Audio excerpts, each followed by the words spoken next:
com relação ao cálculo de lajes maciças, né? Nós vamos ver agora o cálculo das lajes maciças e, mais especificamente, das lajes armadas em uma direção. Tá bom? Então, essas lajes armadas em uma direção, a relação dos lados, ela é maior do que 2. Então, calcula-se lá a relação dos lados, né, representada aí pelo lambda, e aí, então, essa relação dos lados, onde nós pegamos o lado maior Ly dividido pelo lado menor Lx, se isso daqui for maior que 2, armado em uma direção. Vamos falar desse caso aqui agora. Tá bom? Então, no caso das lajes armadas em uma direção, considera-se simplificadamente, tá bom, pessoal? Então, olha só o que está escrito aqui, ó, é uma simplificação. Que a flexão que ocorre, ou seja, o momento fletor naquela direção, qual direção, o menor vão, nós vamos ver na figura a seguir, da laje é preponderante a da outra, ou seja, a flexão no menor vão é preponderante, é principal em relação à outra direção. Isso não significa dizer que os esforços na maior direção não existem, existem, só que muitas vezes, né, no caso das lajes armadas em uma direção, nós fazemos o quê? Desprezamos. Inclusive é o que está descrito aqui, né, que a gente pode observar lá, por exemplo, na apostila do professor Paulo Sérgio dos Santos Bastos. Bom, e a representação dessa situação se dá aqui nessa figura. Então, se a gente for imaginar, por exemplo, vou pegar uma laje que vai ter aqui 8 metros nesse bordo maior, que é o Ly, e o lado menor aqui tem 3 metros, por exemplo. 3 metros aqui. Se você fizer a verificação de um lado pelo outro, 8 dividido por 3 dá 2,67, arredondando, né?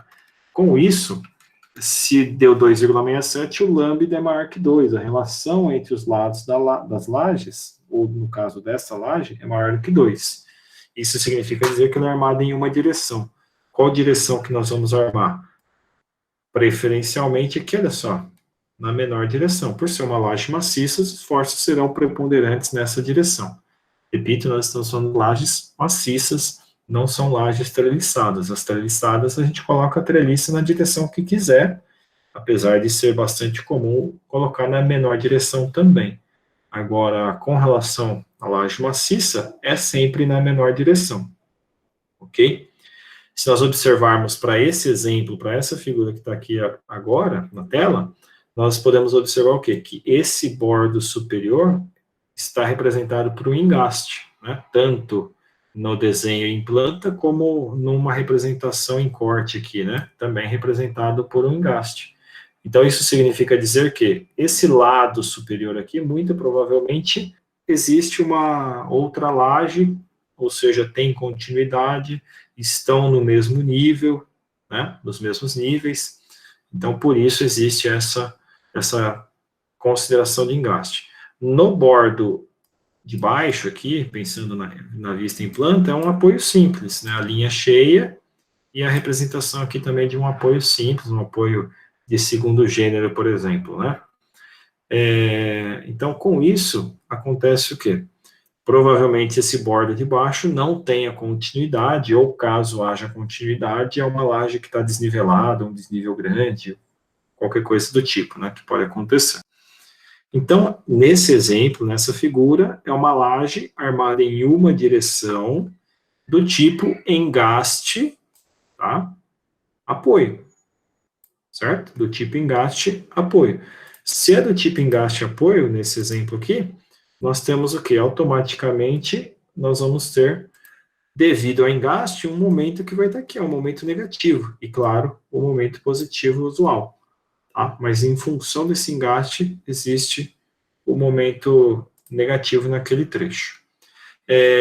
Então, perceba, olha só, que nessa outra direção, que eu estou demarcando aqui agora em azul, no caso a direção horizontal, não é que não existam esforços, existem, porém eles são desprezados. Se nós retornarmos aqui, vejamos, os esforços são principais, são preponderantes aonde? No menor vão. Na direção secundária, os esforços são desprezados. Quais esforços? Os momentos fletores existentes. E o cálculo dessa laje armada em uma direção, ela é feita de modo que nós calcularemos como se fosse uma viga com largura constante e largura constante de 1 metro, tá? Ou, no caso, 100 centímetros. É o que está nessa figura agora.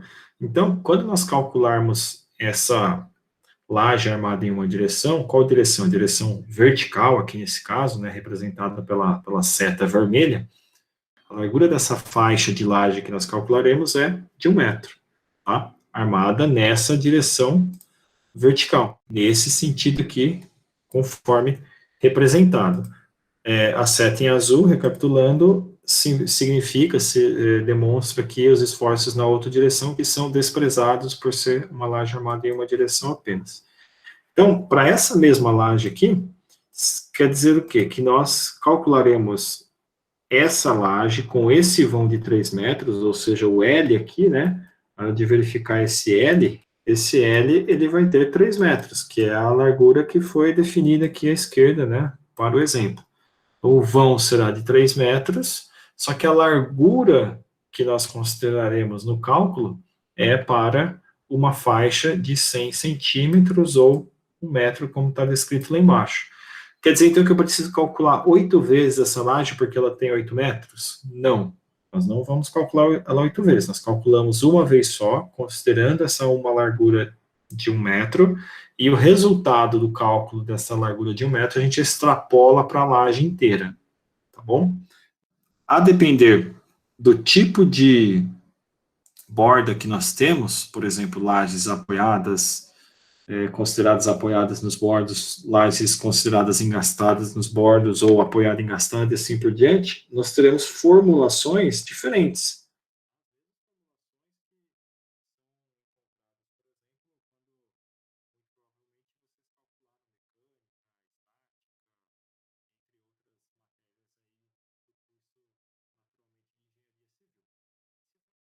Então, nesse caso, por exemplo, a laje apoio-apoio, ou também chamada de biapoiada. Então, quando é que a laje vai ter essa consideração de apoio-apoio, no caso biapoiada? Quando, por exemplo, não houver continuidade, né, dessa laje, então as considerações desses apoios serão, né, como se fossem simples e não propriamente engastes.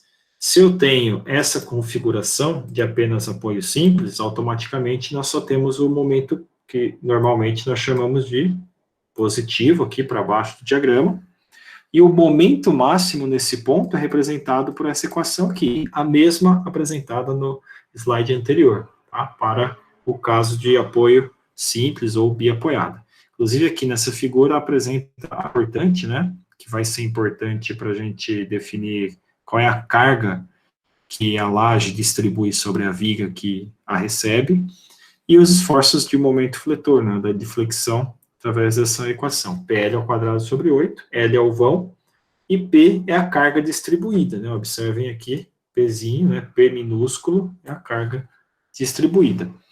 Também, o cálculo da flecha máxima, né? A flecha que a gente pode visualizar aqui, ele vem, então, dessa equação, né? Que é a própria equação aí que a gente encontra da linha elástica. Eventualmente, vocês já viram esse tipo de equação, de informação, a dedução dela em outras disciplinas, e com isso a gente consegue localizar o quanto se desloca, né, lógico, aqui é o diagrama de momento fletor, né, e não o diagrama de deslocamento, mas só para representar, aproveitar o formato da figura, né, o quanto uma laje biapoiada se desloca, eu consigo representar, calcular, né, estimar, através dessa equação aqui. Repito, vem lá da equação da linha elástica, onde você consegue definir essa formulação, tá bom?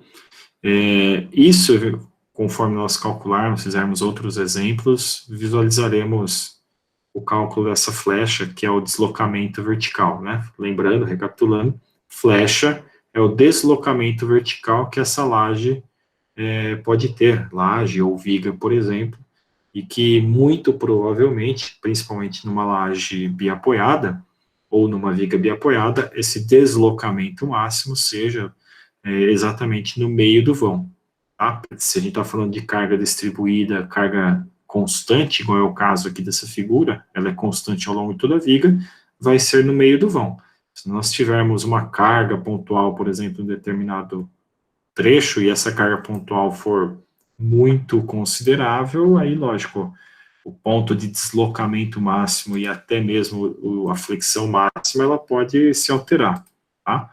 Mas, claro, se tivermos cargas pontuais ou combinação de outros carregamentos e etc., aí já não é mais essa equação, né? Essa equação vale para lajes biapoiadas com carregamento constante, né? Linear constante aqui, como é o caso. Se tivesse carga pontual, se fosse carregamento triangular, a formulação para flecha já é outra, formulação para os esforços de momento fletor e os esforços cortantes também são outros, tá? Essas formulações de cortante, de momento e de flecha são válidas para biapoiada, apoio-apoio, e carga constante, linear constante, distribuída sobre o trecho da laje ou da viga, por exemplo. Tudo bem?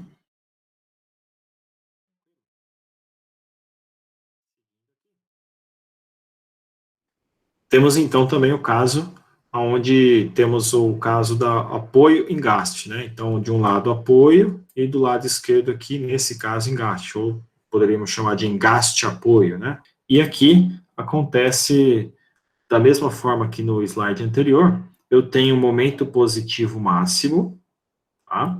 Que não é mais no meio do vão, porque não possuem apoios iguais, apesar da carga ser distribuída linearmente, como existe uma diferença aqui nos apoios, né, são apoios de diferentes tipos, então esse momento máximo não ocorre mais no meio do vão, tá bom?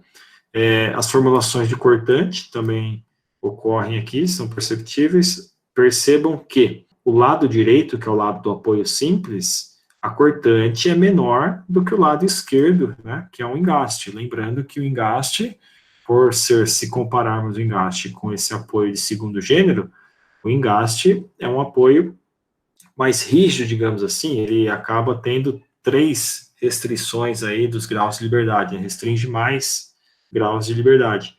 Automaticamente, por se tratar, podemos dizer, a grosso modo, que é um apoio mais forte. Com isso, a cortante do lado do engaste também é maior do que a cortante que ocorre do lado do apoio, tá?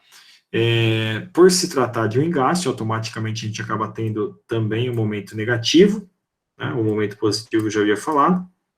Então, esse momento negativo aqui calculado por esta equação, e o momento positivo aqui embaixo por essa equação. Claro que se nós quisermos calcular, por exemplo, por somatória das reações verticais igual a zero, somatória dos momentos em torno de um ponto igual a zero, e fazer toda a definição, o cálculo, achar as reações de apoio e depois achar o momento e consequentemente, a cortante, o momento, por exemplo, nós chegaremos nos mesmos valores, tá? Então, essas equações são apenas, nós vamos utilizar essas equações apenas para facilitar, para acelerar o processo de cálculo nessa etapa aqui. O foco não nesse exemplo, não é calcular o esforço de modo manual, e sim falar sobre o conceito das lajes armadas em uma direção, tá? Então, não ficar definindo assuntos que eventualmente são de outras disciplinas e não de concreto, por exemplo. Bom, com isso, também pode-se chegar na flecha máxima, através dessa equação. A flecha máxima, nesse caso, não se dá no meio do vão, justamente pelo fato de termos apoios de tipologias diferentes. Seguindo, então, para o caso de lajes que ocorram engaste, ou também podem ser chamadas de biengastadas, nessa situação, perceba que o carregamento ainda é linear constante, distribuído, só que agora, nesse caso, o momento positivo máximo, ele volta a ser no meio do vão, porque ambos os apoios são do mesmo tipo, né, são do mesmo gênero, e as cortantes também são iguais, tá? Então, a quantidade de cortante no apoio à esquerda e no apoio à direita são iguais também. Assim como os momentos negativos nos apoios. Por que tem momento negativo? Por conta da questão dos engastes que nós temos aqui. Então, tem um momento negativo no bordo direito e um momento negativo no bordo esquerdo também. Bom, e a flecha também é calculada aqui, também pode ser calculada nesse caso, né, o deslocamento máximo que vai acontecer. É claro que se nós compararmos a flecha máxima calculada numa laje que ela esteja engastada, né, bi-engastada, essa flecha será muito menor do que a laje que foi calculada e que trabalha de modo biapoiado, ou seja, aquela que não tem engaste nos apoios.